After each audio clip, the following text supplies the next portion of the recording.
Hola, soy Amanda Cano, madre de Nicolás, un joven de 15 años con autismo que ha transformado mi vida.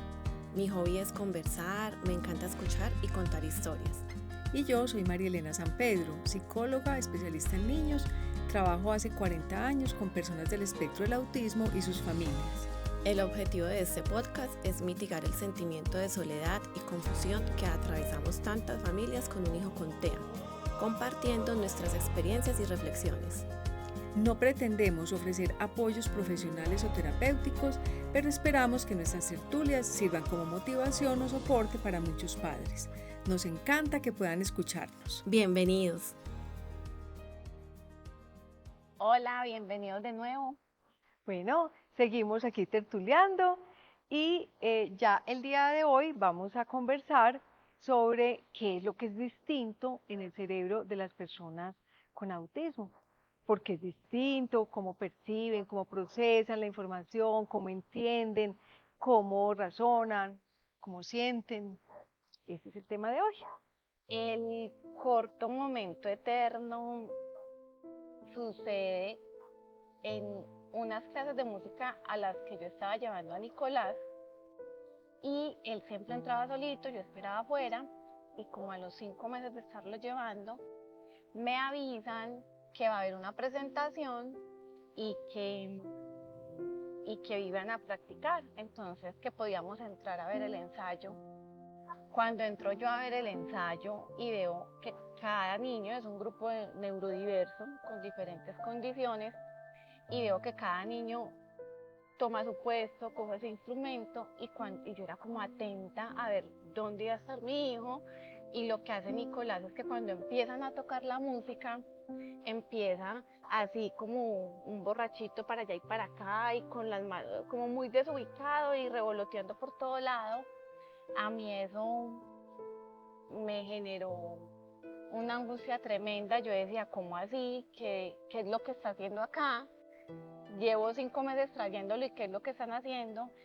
Y fue un corto momento muy, muy eterno. O sea, yo me sentí como, o sea, pasaron 50.000 cosas por mi cabeza en ese momento.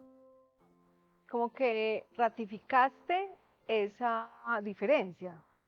Ratifiqué la diferencia, pero incluso me alcancé a sentir como culpable, como él porque no sabe lo que tiene que hacer. Yo debía haber entrado con él a las clases y a cuestionar, pero ¿por qué no le enseñaron?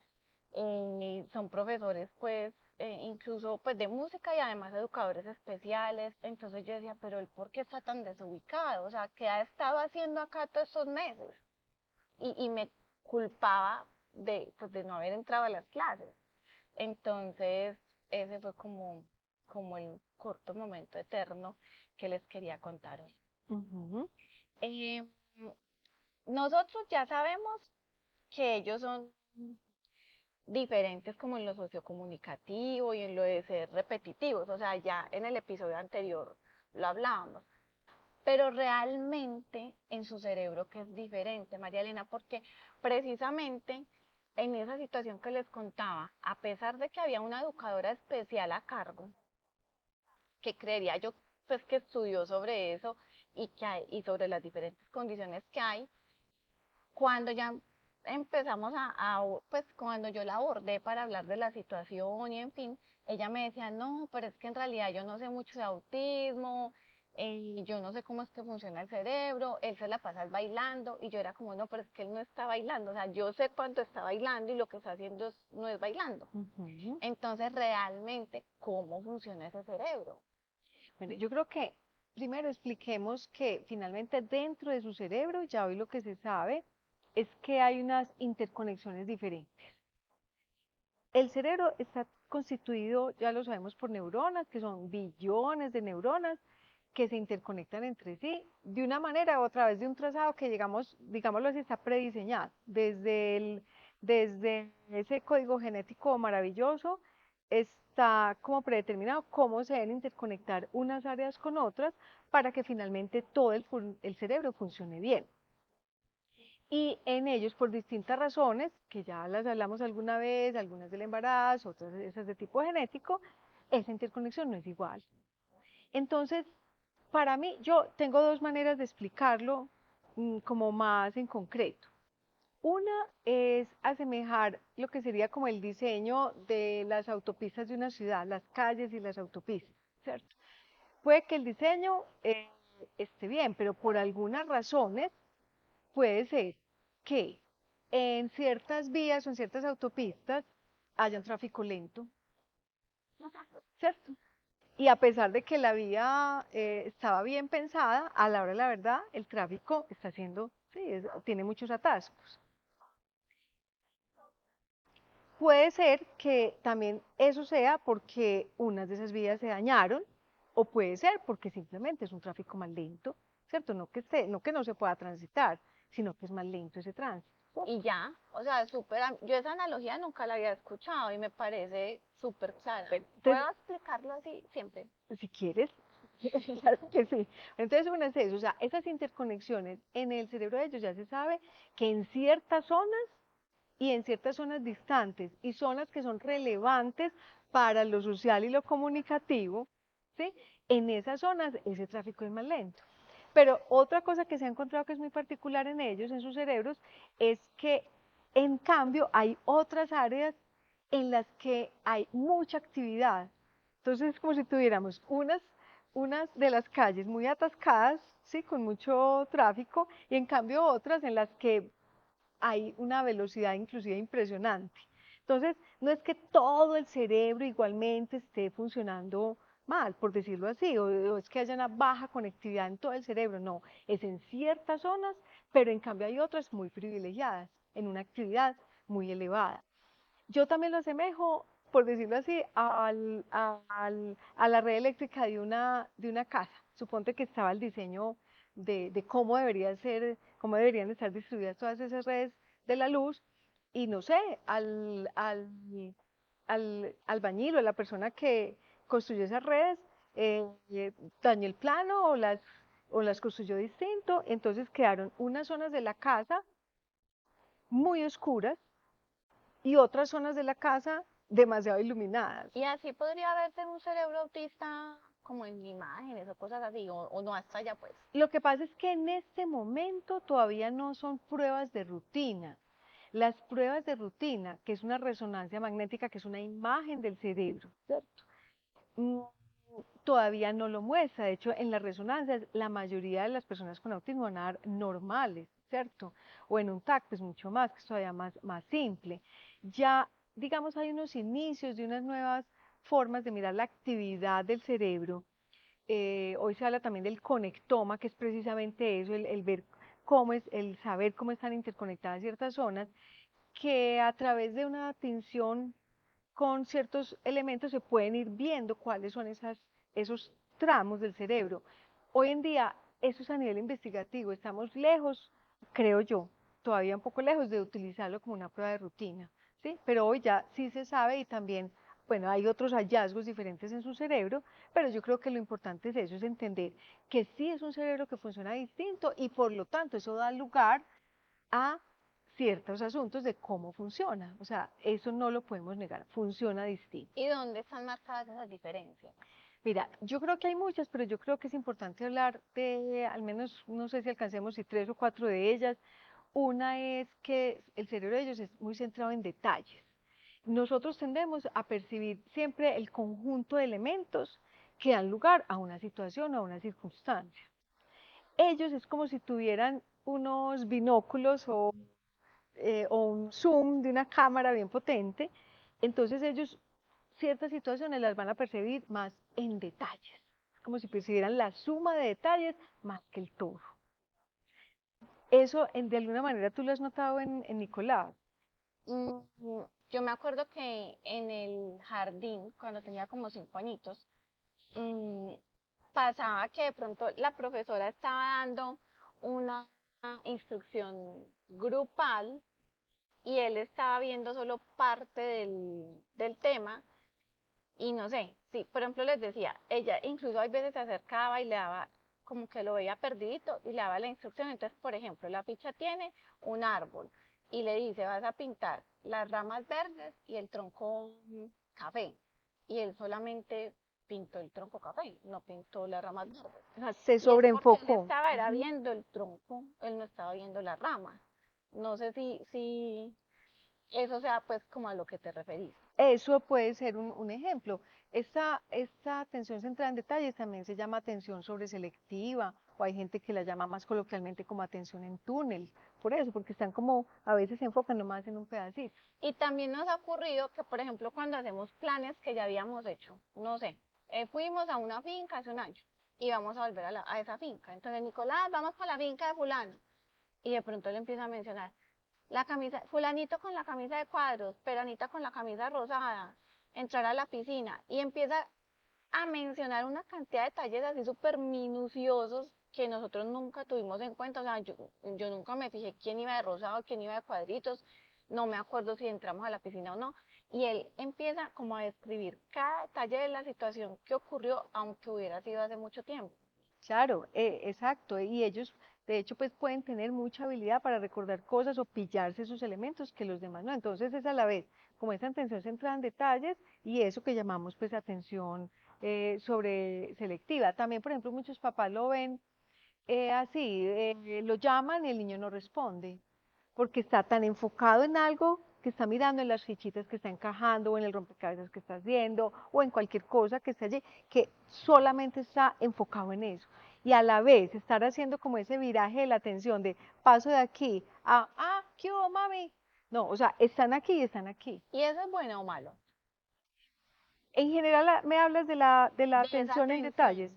Mira, la atención sobreselectiva y muchas de esas características para ciertas cosas pueden ser buenas y pueden llevar a fortalezas y en otros asuntos no. Entonces podría ser inclusive una fortaleza para eso, esa capacidad que ellos tienen de pillarse cosas que nadie se pilla.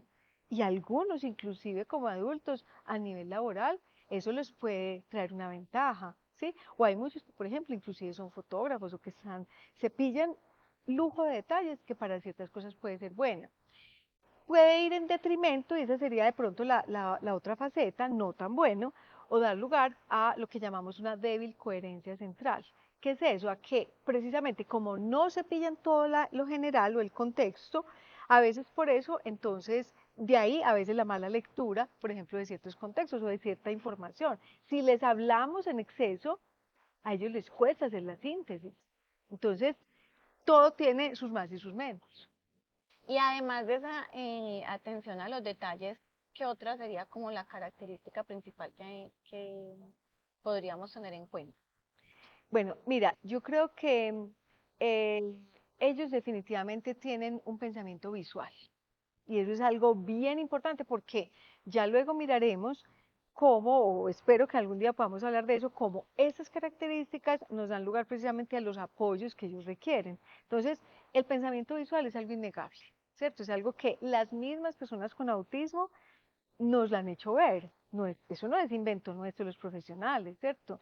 Por ejemplo, Temple Grandin, que es una persona muy famosa, yo creo que la persona más famosa en el mundo, pues que ha escrito demasiado sobre su condición, empezó a hablarnos de eso. O sea, nosotros pensamos en imágenes, ¿sí? Y ellos tienen una gran capacidad de almacenar imágenes, todo lo que entre por los ojos. Imágenes es, y lo visual es, llamémoslo, fotos, logos, pictogramas, o sea, siluetas de dibujos, son también fotografías, son también videos, todo lo que entre por los ojos, ellos tienen una gran capacidad de almacenarlo. La diferencia con digamos, los que podríamos llamarnos no, personas sin autismo, es que la mayoría de las personas más bien procesan es también lo verbal, o tienen de los dos, pensamiento verbal y pensamiento muy conceptual y pensamiento visual. Y para las personas del espectro del autismo, lo que ellos mismos nos han hecho ver es que para ellos está primero el pensamiento visual y eso en ese libro y película de Temple Grandin queda clarísimo. Y es que yo con Nicolás lo he vivido porque a nosotros de las primeras estrategias que nos enseñaron, como en el proceso de formación que iniciamos, fue como a darle información visual y sí pasaba que le decíamos las cosas y muchas las entendía, pero muchas no. Y lo que decían, mientras más explicábamos, como que más se confundía.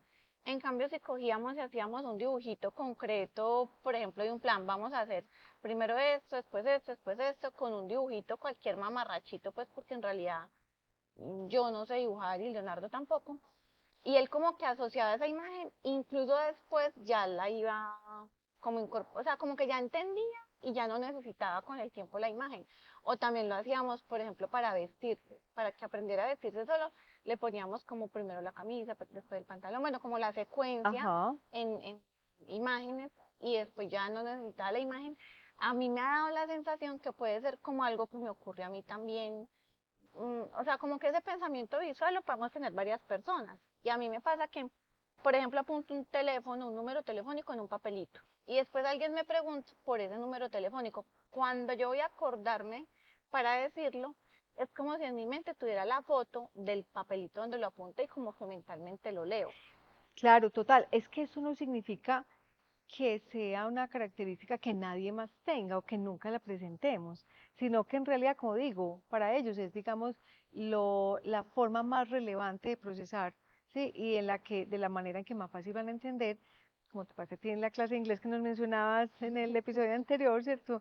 Que posiblemente mientras más bla, bla, bla del profe, menos vas a entender, y si él hace algo que le dé el significado con lo que te muestra de lo que está diciendo, pues va a tener mucho más sentido. Pero es que eso que decir de que entre por los ojos, mira que apenas estoy como escuchándolo de esa manera. O sea, yo siempre en estos años he escuchado como es que son más visuales, pero como todo lo que entra por los ojos me hace caer en cuenta que en la pandemia nos pasó, como fue la oportunidad de estar todos todo el día en la casa, que Claro. eso todos los días todos en la casa, Ujú. eso no pasaba. Y nosotros creíamos que Nicolás era, digamos, ajeno a las actividades domésticas. Y estando todos juntos todos los días, de pronto, no sé, íbamos a hacer unos patacones y si veía que yo cogía los plátanos, él se adelantaba y cogía el sartén, cogía la cosita con la que se aplaza. O sea que, y así con una cantidad de situaciones domésticas, o sea que él todos los años ahí viviendo pues en el día a día, estaba observando y estaba entrando por los ojos de esa información, ¿cierto? Sí, claro, lo que pasa es que a veces es necesario combinar porque puede ser o que hagamos más explícito ese modelo de lo que queremos que el otro realice o que el chico realice, o también a veces es bueno combinarlo con imágenes como cuando a nosotros nos dan una receta, que a veces hay libros que ponen así como que en cada pasito y van ilustrando lo que debemos hacer, lo hacemos mucho más fácil y para ellos también va a ser mucho más fácil de esa manera. Pero ¿sabes? Otra cosa que caigo en cuenta, que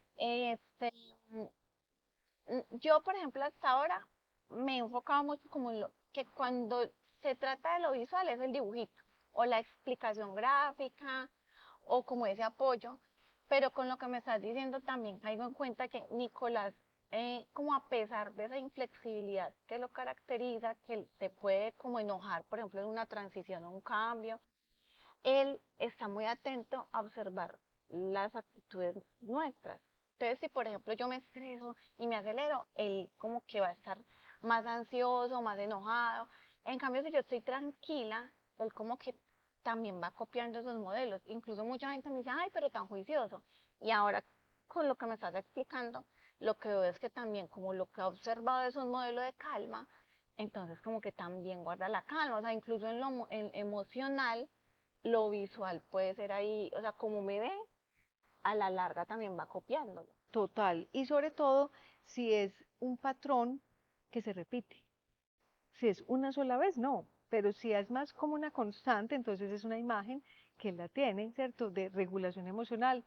Importantísimo que además miremos eso, que lo visual no es simplemente un pictograma, que bueno, en otro momento lo hablaremos, no es un uso indiscriminado y empapelar la casa sin sentido, sino que lo visual es la manera de darle sentido a mucha información que ellos puede que no capten, ¿cierto? O para que la recuerden más rápido, o para que establezcan el patrón, o para que lo hagan de manera más autónomo. Entonces, muy importante. ¿Y qué otra cosa hace a ese cerebro autista diferente? Bueno, también entonces tenemos el tema del procesamiento de la información, lo que decíamos, las sensaciones. Ellos procesan muy distinto las sensaciones. En algunos casos es porque son muy hipersensibles y hay elementos ya sea auditivos o visuales o táctiles que les pueden molestar bastante en cualquiera de los sentidos que antes nos hablaban de 5 sentidos, pero resulta que son 7, entonces por eso yo creo que ahí más bien después lo profundizamos, pero ese cerebro sí definitivamente es como en los que saben de música que manejan un ecualizador, y como que hay distintas maneras de percibir eso, ellos ecualizan distinto, llamémoslo así, procesan distinto las sensaciones. Entonces, pero cuando decimos lo auditivo no quiere decir que sea todos los sonidos, sino algunos sonidos, a ellos les pueden molestar bastante. O algunas, por ejemplo, luces o ciertos colores, eso sería desde lo visual, o también algunas texturas, ¿sí? Con las manos o con la boca o con la lengua. Ciertas sensaciones también en su cuerpo, de presión, les pueden molestar o, o les pueden generar, por ejemplo, a veces la altura les puede generar una sensación demasiado negativa. A veces pueden ser muy sensibles a sensaciones dentro de su cuerpo, que eso a mí también me ha impactado mucho, el pensar que, por ejemplo, a veces pueden ser algunos muy intolerantes al dolor. Entonces, claro, a veces también muchos de sus llantos se explicarían por eso. Pero también lo sensorial puede ser en la otra vía, porque casi siempre estamos pensando en lo sensorial solo como eso, como el rechazo, y insisto, o sea, no son todos los estímulos, pueden ser algunos en particular en ciertos momentos, pero que le generen un impacto muy grande. O también puede ser que les guste demasiado cierta sensación, ¿sí? Lo que llamamos los buscadores sensoriales, que ahí en ese caso es más difícil es para las familias, por ejemplo, los que tienen una fascinación también por cierta sustancia o por cierto sonido, ¿sí? O por cierta patrón visual o por cierta sensación en su cuerpo, ¿sí? Entonces, puede ser también esa búsqueda, digámoslo, insaciable, que a veces puede ser difícil. Todo eso tiene que ver con un cerebro que procesa distinto las sensaciones. Imagínate que Nicolás cuando estaba, pues desde antes del diagnóstico, a mí me preocupaba que se pegaba unos totazos gigantes, gigantes, o sea, así súper fuertes, y no pasaba nada. O sea, se pegaba el mega totazo, eso la mesa o con lo que fuera que se diera, sonaba el mega estruendo y él seguía como si nada. Y Leonardo y yo nos miramos como, pues, no se dio cuenta, pues, no, aterrador. Ya después del diagnóstico, eso, bueno, lo trabajamos de unas maneras. La idea es en futuros episodios también contarles un poquito más de cómo hemos ido enseñándole inclusive a manejar esas sensaciones y ya incluso hoy en día, si uno medio lo toca, es, me duele, pues ya se fue de Ajá. tanto que le enseñamos. Y también era súper chistoso que en el jardín infantil, por ejemplo, con los materiales, el colbón, por ejemplo, se lo untaba. Pues el pegamento Me encantaba. se lo untaba. Entonces, y para acá, o sea, que es súper velludo, pero él quería llenarse de todo eso, untarse todo eso. Entonces, para las profes, pues era tremendo porque Claro. Y mira que pues ustedes ya lo entendían, pero para muchas familias o también profesionales puede ser interpretado como una conducta inadecuada, ¿cierto? O sea, es que riega el champú, es que se unta, es que no sé qué. Entonces, yo creo que es demasiado importante entender esa característica porque tiene mucho que ver con lo que llamamos conductas problemáticas, ¿cierto? Y porque según la naturaleza de esa dificultad sensorial es que vamos a utilizar estrategias, ya sea de irlo aproximando sucesivamente a entender esa sensación o a utilizar algunas estrategias que llamamos para mitigar esa sensación o para camuflar también esa fuente o de sea, que eso estímulo. es modificable. Mírame, yo no diría que lo podemos modificar al 100%, por eso te digo, uno debe hacer el intento, sobre todo cuando están pequeños, de generar esas aproximaciones sucesivas y eso yo creo que es más de profundizar, también de anticiparles qué es lo que va a pasar, ¿cierto? Para que no sea una sensación como que apareció de la nada, cuando es temor, cuando es O de rechazo. reemplazar. Yo no sé si te acordes. Yo creo que no, porque nosotros simplemente éramos unos más de tus pacientes. Yo sí me acuerdo porque lo vivía en la casa. Cuando Nicolás tenía como 5 añitos que empezó a orinarse en la ropa, y lo que descubrimos era que le gustaba la sensación mojada, o sea, gracias a la ayuda de ustedes, descubrimos que le gustaba la sensación mojada y parte de lo que hicimos fue dejarlo jugar en la ducha vestido, para que sintiera la ropa mojada y no tuviera que orinar, por ejemplo. Exacto. Ahora, eso hay que saberlo hacer para que no se vuelva una conducta que puede hacer en cualquier momento, sino que, por decir algo, si a él le gusta esa sensación, antes es crear situaciones, pero en momentos predeterminados, no que a cualquier hora lo Ah, sí, pueda yo me hacer. acuerdo que eso fue pues súper planeado y toda la cosa. Pero en últimas también este tema de las sensaciones, entonces, ¿es bueno o es malo? Yo creo que la conclusión en todas esas características es que, por un lado, son importantes de entender antes que buenas o malas, es parte de su naturaleza que debemos entender, como digo, en lo sensorial, en algunos para entender esas conductas aparentemente inexplicables de rechazo, de rabia, de pataletas, ¿cierto? Cuando puede ser que ellos están sintiéndose de verdad agobiados, es muy fácil que ellos se agobien, ¿sí? Y que tengan lo que se llama inclusive un colapso autista, que es que ya no soportan más, pero también, como digo, para entender algunas conductas como esa búsqueda indiscriminada o esa brusquedad que para muchos puede ser malinterpretada y que yo creo que básicamente hay que saberla entender y orientar. Mira, llegando ya como al pequeño logro gigante y hablando de esto sensorial, haciendo como el análisis de lo que le ocurrió en ese ensayo, que era para allá y para acá, el tema era sensorial. El tema era que la música estaba súper duro, era una banda grandotota con percusiones, pues toda una orquesta. Entonces él de hecho muchas veces se tapa los oídos. Entonces lo que estaba era como muy desubicado, sensorialmente alterado y moviendo sus manitos y yendo de allá para acá como intentando regular pues como su sistema nervioso. Entonces yo al observar eso, pues lo que hice fue entrenarlo y pregunté pues dónde buscaba la canción que estaban ensayando pues, y empecé, quedaban 5 días, entonces todas las noches cogía y ponía súper duro, esa era como una banda papayera, una cosa así muy, muy escandalosa, yo ponía eso súper duro.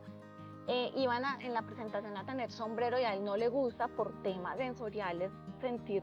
Ajá. No usa gorras porque no le gusta, entonces le ponía una gorrita, le explicaba que mientras estaba en la canción, lo poníamos con mucho volumen. Allá pedí que le asignaran pues un instrumento que era como una cosa, parece una maraca así grande, entonces le simulé una en la casa y todos los días un momentico ensayábamos como para ir haciendo esa aproximación sucesiva. Y el pequeño logro gigante fue que 5 días después de ese ensayo, que fue súper tormentoso para mí, él participa con su sombrero en el lugar adecuado y con su instrumento y además disfrutando de la presentación. Entonces ese fue así un súper logro gigante. Gigante. Y recuerdo que alguna vez que te había escuchado esa anécdota, también comentaste que tú con un dibujito, o sea, también entendiendo esa característica de ese procesamiento visual, tú le indicaste el lugar donde él se debía hacer. Claro, porque como la profe nunca le dio un lugar, y yo ya, y todos, o sea, yo ya no, como que yo donde lo ponía, y ahí me aproveché de que uno de los niños era con parálisis cerebral, entonces va con silla de ruedas, y ya, le dibujé la sillita de ruedas, y le dije, tú puedes hacer acá paradito al lado de fulanito, y ya, mejor dicho, esa silla de ruedas fue mi clave para que él supiera dónde ubicar. Claro, y esa fue la clave para él saber entonces también en dónde se debía hacer. Mira, yo creo que ahí pues es como una maravillosa conclusión donde estamos entendiendo el por qué es importante entender cómo funciona su cerebro. Sí, porque ahí utilicé lo que mencionabas, el tema visual, el tema sensorial y bueno, también el pequeño logro gigante, muy gigante, es que cada vez voy aprendiendo más de cómo funciona el cerebro de mi hijo en específico, que era algo que también nos mencionabas, o sea, hay que estar atentos a realmente ese cerebro, cómo funciona. Exactamente. Bueno, entonces esa era la tertulia de hoy y nos seguimos viendo.